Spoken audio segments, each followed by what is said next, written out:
Ma copine a dit, j'ai besoin d'espace. Ne me contacte pas pendant un moment. Ensuite, elle a posté des photos en vacances avec son ex. J'ai respecté sa demande, j'ai changé les serrures et vendu la voiture qui était à mon nom. Quand elle est revenue, sa clé ne marchait plus et sa place de parking était vide. Elle a disparu, elle a demandé le silence, et je suis resté tranquille. Mais ensuite, les photos sont apparues. Et là, j'ai tout compris. Ce qu'elle ne savait pas, c'est que moi aussi je savais jouer en silence. Quand elle est revenue, elle a trouvé des portes fermées littéralement et un vide qui en disait plus que 1000 mots. Post original. Moi, 30 ans, homme, je pense qu'il vaut mieux commencer par le début. C'est encore récent, je ne vais pas mentir. Il y a environ 3 semaines, ma copine Émilie, 28 ans, m'a envoyé un message qui m'a anéanti. On était ensemble depuis presque 2 ans, et on vivait sous le même toit, dans MON appartement, depuis 1 an. Tout semblait normal, peut-être un peu froid ces derniers temps, mais rien d'alarmant. Enfin, c'est ce que je croyais. Le message est arrivé un jour comme un autre, pendant que je préparais le dîner. Émilie a écrit. Tout est confus en ce moment et j'ai vraiment besoin de temps pour réfléchir, remettre mes idées en place. S'il te plaît, ne me contacte pas pendant un moment. Je reviendrai vers toi quand je serai prête. Bam. Un coup de poing dans le ventre. De l'espace, c'est rarement bon signe, mais soit. J'ai essayé d'être le petit ami compréhensif. J'ai répondu. Ok, Émilie. Je comprends. Prends tout le temps qu'il te faut. Après ça, plus rien. Silence radio. C'est ce qu'elle avait demandé, non? Alors j'ai respecté. J'ai passé quelques jours à errer dans l'appart, blessé, perdu, en essayant de comprendre ce que, confus, voulait vraiment dire. Le travail m'a un peu aidé à me changer les idées. Et puis arrive le vendredi soir. Je m'ennuie, je fais défiler Instagram, et là, je tombe dessus. Un ami en commun avait tagué Émilie dans une publication. Des photos, ciel ensoleillé, plage, cocktail, et elle, souriante comme si elle avait gagné à la loterie, bras dessus bras dessous avec Jordan, son ex, celui qu'elle jurait appartenir au passé. La légende? Un truc du genre. On vit notre meilleure vie. Escapade sur une île. Réunis. Mon sang n'a fait qu'un tour. Ce fameux « temps pour réfléchir », c'était en réalité des vacances sous les tropiques avec son ex. Pendant qu'elle me demandait de ne surtout pas la contacter, elle testait un retour avec son ancien mec tout en me gardant comme plan B, en me disant explicitement de ne pas la déranger. Très bien. Tu veux de l'espace? Tu veux que je ne te contacte pas? Demande acceptée. Le samedi matin, première chose, les serrures. J'ai appelé un serrurier. J'ai changé la serrure principale et la poignée de la porte de MON appartement. Coût total, environ 250 $. Chaque centime en valait la peine pour ma tranquillité d'esprit. Sa clé? Maintenant inutile. La voiture. Là, il faut un peu de contexte. Il y a environ 6 mois, la vieille voiture d'Émilie a rendu l'âme. Elle avait besoin d'une voiture fiable pour son travail, elle bosse dans le marketing digital, donc beaucoup de rendez-vous clients, apparemment, mais son crédit était pourri. J'ai accepté de l'aider. J'ai acheté une Mazda CX-5 d'occasion, en très bon état, pour environ 18 000 $. Le plus important, le financement, le titre de propriété et l'assurance étaient tous à MON non. On avait convenu qu'elle me rembourserait dans plusieurs fois, ce qu'elle a fait en grande partie, et que la voiture serait pour son usage. Mais légalement, la voiture m'appartenait à 100%. Je n'ai jamais mis son nom sur les papiers, ni sur l'assurance. Elle faisait comme si c'était sa voiture, la décorer avec des dés en peluche, ce genre de truc. J'ai pris la clé de secours, que j'ai toujours gardée, et j'ai conduit la voiture jusqu'à un concessionnaire de confiance qui rachète des voitures d'occasion. Je leur ai expliqué la situation en gros, je suis le propriétaire enregistré, je veux vendre. Ils ont fait une première estimation rapide, environ 16 500 $, sous réserve d'une inspection complète et de la vérification des documents. J'ai accepté de poursuivre. J'ai signé les premiers papiers. Ils m'ont dit qu'il leur faudrait quelques jours ouvrables pour finaliser l'inspection, confirmer l'offre et transférer le titre. J'ai laissé la voiture là-bas et pris un Uber pour rentrer.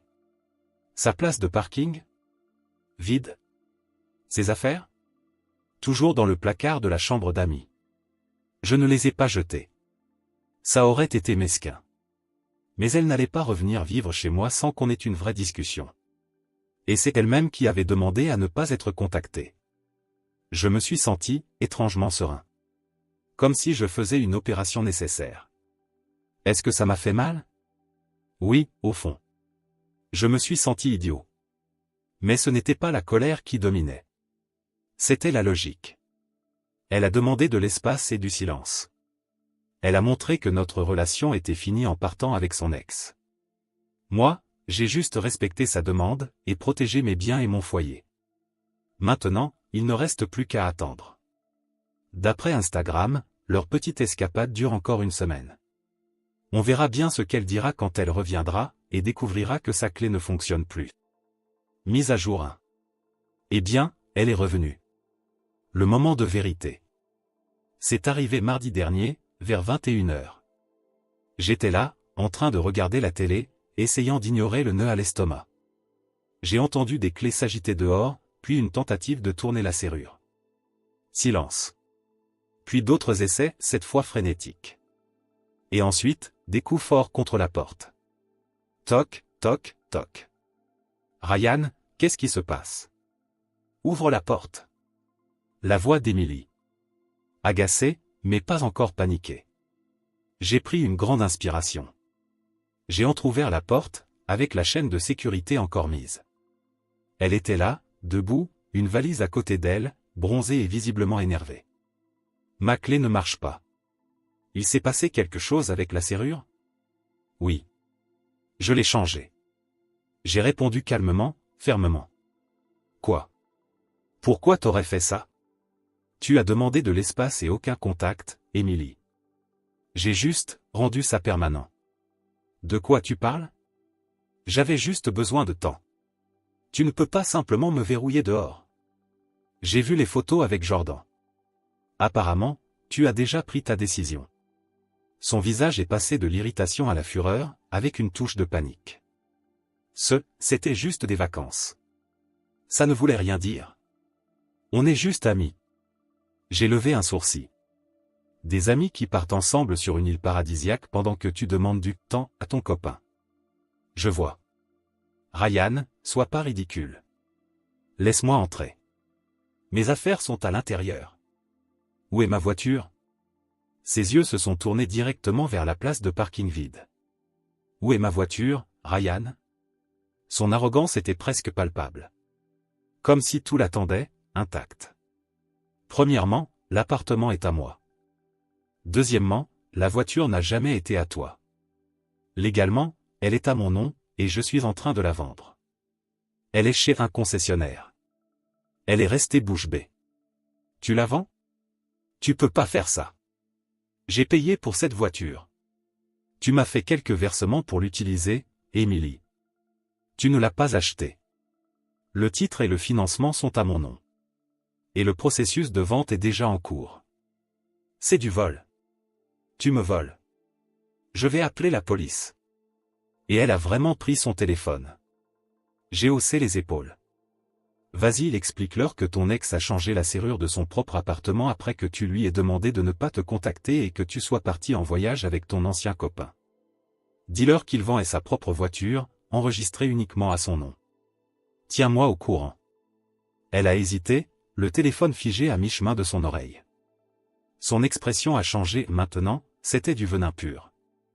Ryan, t'es une horrible personne. Tu as tout planifié. Et toi, tu as planifié un voyage avec ton ex tout en me demandant de garder le silence. J'ai juste respecté ta demande et géré les conséquences. Tu ne peux pas me garder en option dans ma propre maison. Soudain, une autre voix. Sa sœur, Brooke, 26 ans, devait l'attendre dans la voiture en bas. Elle est montée furieuse par l'allée. Emily, qu'est-ce qu'il se passe? Ryan, pourquoi elle est enfermée dehors? Emily a commencé à dramatiser. Il a changé les serrures. Il vend ma voiture. Il me jette dehors. Brooke s'est tournée vers moi. Sérieusement? Après tout ce qu'elle a fait pour toi, tu la vires comme ça et tu vends ses affaires? C'est mon appartement, Brooke. Et la voiture aussi était à moi. Elle m'a demandé de ne pas la contacter et elle est partie avec Jordan. Va voir son Insta. C'est terminé. Elle avait juste besoin d'espace. Tu devais la soutenir, pas la punir. La soutenir pendant qu'elle me trompe? Non merci. Elle a fait un choix. Maintenant elle doit vivre avec. Émilie a commencé à exiger ses affaires. Je veux mes affaires maintenant. Il est 21h. Pas ce soir. Tu peux fixer un créneau pour venir les récupérer. Envoie-moi un message avec la date et l'heure. Je mettrai tout en carton près de la porte. Tu n'iras pas plus loin que le hall d'entrée. Tu ne peux pas m'imposer ça. Si, je peux. Mon appart, mes règles. Tu ne voulais plus de contact? Voilà la nouvelle situation. Envoie-moi une heure. Salut. J'ai refermé la porte. Verrouillé à clé.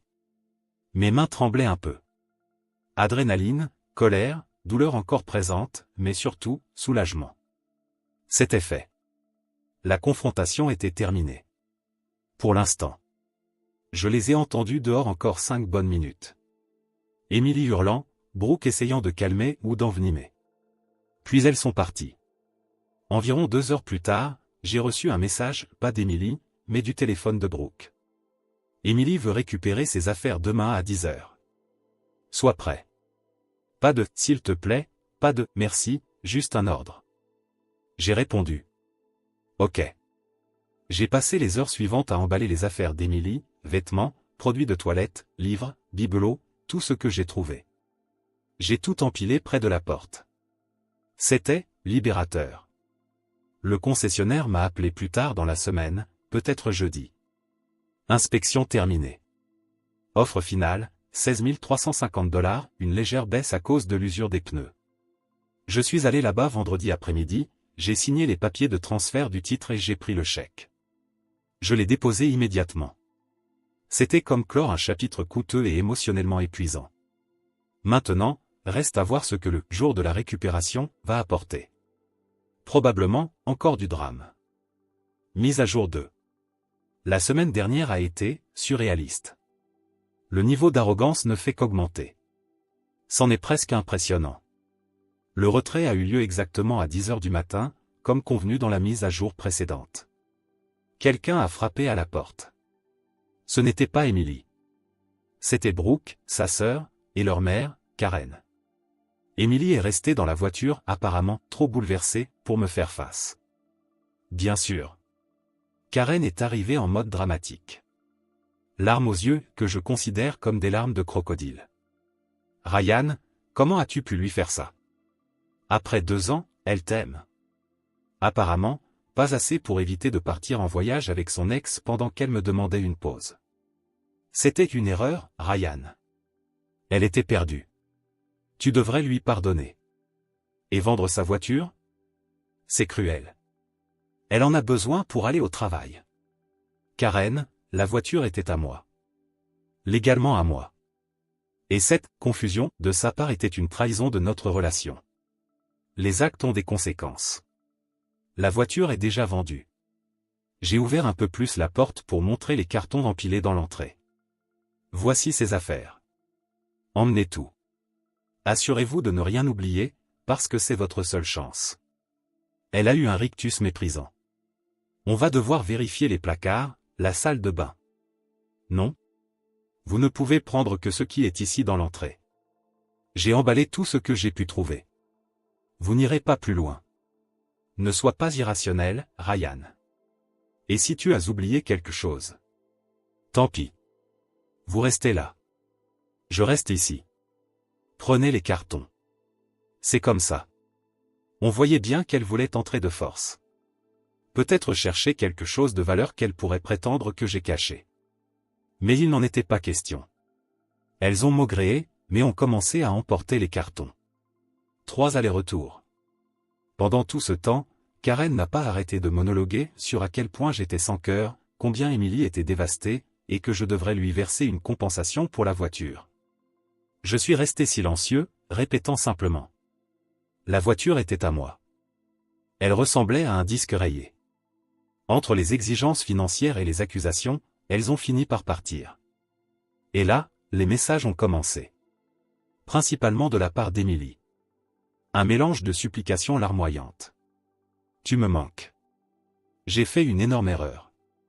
Donne-moi une autre chance. Et de menaces furieuses. Tu me dois l'argent de la voiture. Cet argent m'appartenait. Je vais t'emmener en justice. J'ai ignoré les messages émotionnels. Pour les menaces, j'ai répondu. Émilie, la voiture m'appartenait légalement. Carte grise, financement, assurance, tout était à mon nom. L'argent que tu as versé concernait l'usage du véhicule pendant la période où tu le conduisais.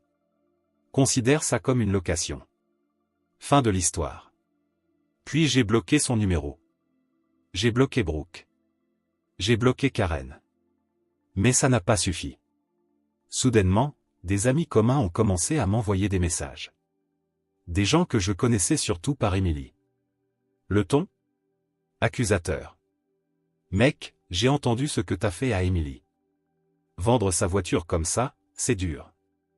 On voyait bien qu'elle racontait une version tordue de l'histoire. Elle me faisait passer pour le méchant qui l'avait mise à la porte et avait vendu sa voiture par pure méchanceté.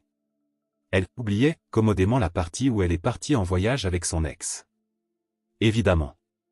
J'ai brièvement expliqué la situation à ceux qui semblaient raisonnables, les messages d'Émilie, le voyage avec Jordan, et que la voiture m'appartenait légalement. Les réactions étaient mitigées. Certains ont compris. D'autres ont clairement cru sa version. Peu importe. Les gens croient ce qu'ils veulent. Puis il y a eu le coup bas. J'ai reçu un appel de l'administration de l'immeuble. Quelqu'un avait fait une plainte anonyme concernant des disputes et perturbations récentes venant de mon appartement. Il parlait de cris, de tensions inquiétantes. J'ai eu un moment de panique. Ça semblait calculé.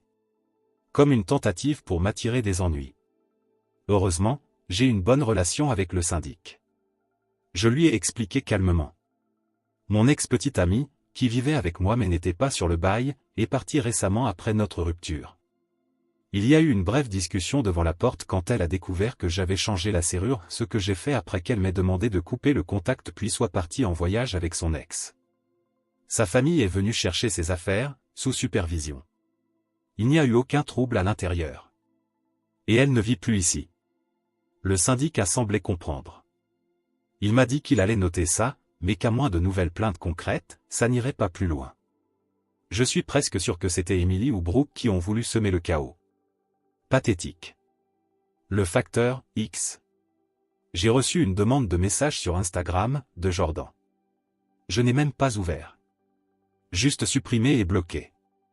Je ne veux et n'ai pas besoin d'entendre quoi que ce soit de sa part. Probablement une provocation ou du sarcasme. Ma réaction? Franchement, toute cette arrogance et ces jeux mesquins ne font que renforcer ma décision. Je ne me sens pas coupable. Je me sens justifié. Ce n'était pas juste une erreur de la part d'Émilie. C'est qui elle est. Et voilà qui sont ceux qui la soutiennent, Brooke et Karen. La vengeance, si on peut appeler ça comme ça, n'est pas un plan machiavélique. C'est simplement les laisser se heurter à la réalité. Appartement? Sécurisé. Le bail est à mon seul nom. La plainte n'a pas abouti. Voiture? Vendue. L'argent est légalement dans ma poche.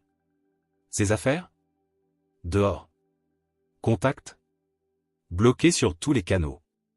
Toute tentative future de contact, surtout si c'est une menace, partira directement chez mon avocat avec une demande de cesser et s'abstenir. J'en ai déjà consulté un, par précaution. Il m'a confirmé que ma situation vis-à-vis de la voiture et de l'appartement est totalement solide. Les exigences répétées, le rôle de victime, la tentative de salir ma réputation dans l'immeuble, tout ça est juste décevant. Elle croit vraiment pouvoir me manipuler pour revenir à cette situation confortable qu'Émilie elle-même a détruite. Dernière nouvelle, ça ne marche pas comme ça. Maintenant, je me concentre sur le nettoyage émotionnel de tout ça. Ça fait mal de réaliser que la personne avec qui tu vivais, en qui tu avais confiance, est capable d'un tel niveau de duplicité et d'arrogance. Mais, il vaut mieux le savoir maintenant. Mise à jour 3. Environ 2 mois se sont écoulés depuis qu'Émilie est revenue de son voyage pour prendre du recul avec Jordan. Les choses se sont calmées, principalement parce que j'ai refusé de nourrir le moindre drame après la dernière mise à jour. Je voulais partager la conclusion finale. La campagne de diffamation a continué pendant un temps. J'ai perdu quelques amis en commun, superficiels, qui ont gobé la version dramatique d'Emily. Honnêtement, qu'ils restent là où ils sont. Toute personne qui prend parti sans entendre les deux versions n'a rien à faire dans ma vie. Mes vrais amis, ceux qui me connaissaient avant Emily, sont restés de mon côté. Ils ont entendu ma version, constaté son manque total de respect, et m'ont soutenu à 100%. Emily a même tenté d'escalader la situation sur le plan légal, enfin, plus ou moins. J'ai reçu une lettre intimidante d'un avocat bas de gamme, elle a dû gratter les fonds de tiroir pour se le payer, me réclamant 10 000 $ pour sa contribution à la voiture, et pour souffrance émotionnelle. La lettre était truffée de fautes de frappe et de non-sens juridique. Ma réponse ? J'ai demandé à l'avocat que j'avais consulté d'envoyer une lettre très formelle, très claire. Elle incluait des copies du certificat de propriété de la voiture, du contrat de financement, et de la police d'assurance, tous à mon nom. Un rappel que ces contributions correspondaient à la dépréciation due à l'utilisation pendant le temps où elle conduisait la voiture. En gros, une location. En réalité, si on avait calculé au kilomètre selon les tarifs standards, c'est elle qui m'aurait dû de l'argent. Évidemment, c'était du bluff, mais le message était clair. On a aussi joint la capture d'écran de son message original demandant de l'espace et aucun contact. Des captures de sa virée avec Jordan, avec date et heure des publications publiques. Un avertissement stipulant que toute nouvelle accusation infondée ou tentative de harcèlement mènerait à une plainte pour dommages et à une demande d'ordonnance d'éloignement, étant donné sa tentative précédente de me nuire via le syndic de l'immeuble. Silence total après ça. Son petit avocat lui a probablement dit qu'elle n'avait aucun dossier solide et a laissé tomber. Elle n'a jamais eu les moyens de se lancer dans une vraie bataille judiciaire, surtout sans mon soutien financier. J'ai appris quelques infos par des tiers. Un ami à moi a encore des contacts occasionnels avec une amie d'Emily, une des moins toxiques. Alors, que s'est-il passé ensuite ? Emily est allée vivre quelque temps chez Brooke. Mais la cohabitation a rapidement tourné au vinaigre, parce qu'Emily s'attendait à ce que Brooke paie tout pour elle, tout en ne bougeant pas le petit doigt. Qui l'aurait cru ? Jordan, comme prévu, a disparu juste après le voyage. Quand la réalité l'a rattrapé, il s'est évaporé. Il ne voulait ni assumer des responsabilités, ni gérer le moindre drame. Il a eu son petit trip sympa. Fin de l'histoire. Elle a tenté de faire appel à ses parents, à Karen, en jouant à la victime. Elle a probablement réussi à soutirer un peu d'argent, mais il n'avait pas les moyens de financer son ancien train de vie bien longtemps. Dernière chose que j'ai entendue. Elle a dû retourner dans sa ville natale. Elle vit de nouveau chez ses parents. Elle se plaint constamment de l'injustice de la vie et de comment j'ai tout gâché. Zéro remise en question. Zéro regret. Juste de l'arrogance pure et une mentalité de victime. Mais le meilleur dans tout ça ? Le doux et paisible silence. Plus de demandes. Plus de drame. Plus d'Emily. Mon appartement me semble enfin à nouveau à moi. Le week-end dernier, j'ai même repeint le salon. J'ai jeté quelques meubles qu'elle avait choisis. Reprendre possession de mon espace, c'était libérateur. La revanche n'a pas été explosive. Elle a été silencieuse et méthodique. C'était simplement respecter son souhait d'espace et laisser les conséquences logiques de ses actes faire leur travail. Elle voulait de l'espace ? Elle a eu un univers entier. Elle a donné la priorité à une aventure avec son ex ? Elle doit maintenant gérer seule tout ce qui en découle. Elle pensait pouvoir compter éternellement sur mon soutien, l'appart, la voiture ? Elle a tout perdu au moment même où elle a brisé la confiance sur laquelle tout cela reposait. Vendre la voiture qu'elle croyait sienne. Son symbole de statut pendant qu'elle bronzait avec un autre mec ? Oui. C'était extrêmement satisfaisant. Voir la place vide à son retour ? Un chef-d'œuvre. C'était la conséquence la plus claire et visible. Elle n'a pas juste perdu un copain. Elle a perdu la vie confortable qu'elle croyait lui être due, financée par moi. Est-ce que ça m'a coûté émotionnellement ? Oui. J'ai eu besoin de temps pour digérer la trahison. Mais j'ai agi avec logique, je me suis protégé, et j'ai refusé d'être un paillasson. Elle pensait pouvoir jouer avec moi, me garder en réserve. Elle s'est très mal calculée. Aujourd'hui, elle fait face aux conséquences directes et inévitables de ses propres choix. Et son arrogance n'a pas pu la sauver. C'est la conclusion la plus satisfaisante que j'aurais pu souhaiter. Adieu, Émilie. Il est temps d'avancer, pour de bon. Commentaire Monsieur Reddit. Et vous, qu'en pensez-vous? Personnellement, je trouve que l'auteur a été incroyablement patient et intelligent. Il n'a pas cherché la vengeance directe, mais a laissé les actes parler d'eux-mêmes. C'est la preuve que parfois, le silence et la dignité sont les meilleures réponses. Dites-moi ce que vous auriez fait à sa place dans les commentaires. Si vous avez aimé cette histoire et que vous voulez en entendre d'autres du même genre, abonnez-vous à la chaîne et activez la cloche pour ne rien rater. Il y a encore plein de récits passionnants à venir.